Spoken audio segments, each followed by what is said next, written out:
Babae lang makakuha kasi manyakis ka. Ayun, sa mga kapikat, no? Good morning, no? Ay, hindi. Mali. Bad morning.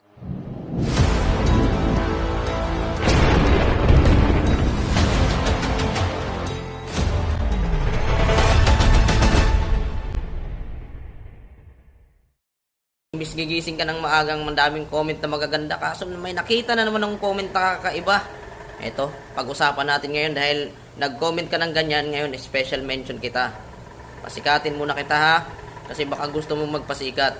So ngayon, baka nagalit ka o kaya naggaganyan ka kasi nga hindi ko nalalap. I-send mo nga sa akin yung location mo at i-try kong lapagan dyan sa harapan mo. O kaya mismo sa bahay mo na para rekta ikaw na makakuha sa ating pamanihan, di ba? Imbes na appreciate mo na nakakatulong yung tao, di ba? Tapos magko-comment ka pa ng ganyan, hindi maganda. Hindi magandang imahe yan, katropa.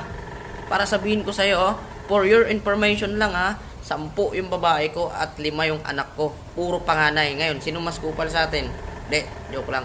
Totoo talaga, sa comment mo talaga, walang kwenta eh, di ba? Ikaw, papasikatin mo na kita ngayon kasi ang pangit ng comment mo sa akin, hindi naman, sabi ko nga, di ba, inuulit-ulit ko, kung ayaw nyong manood at ayaw nyong suportahan yung page ko, wala namang problema eh. Umalis ka, walang problema. Kung ayaw mo sa akin mga munting palaro na pinamimigay-migay ko.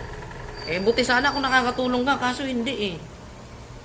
Ay nako, nakaka-stress ka ang aga-aga. Sige, congrats na lang sa'yo idol. Sana pagpalain ka pa ng Diyos. God bless you mga kapikat. God is good all the time.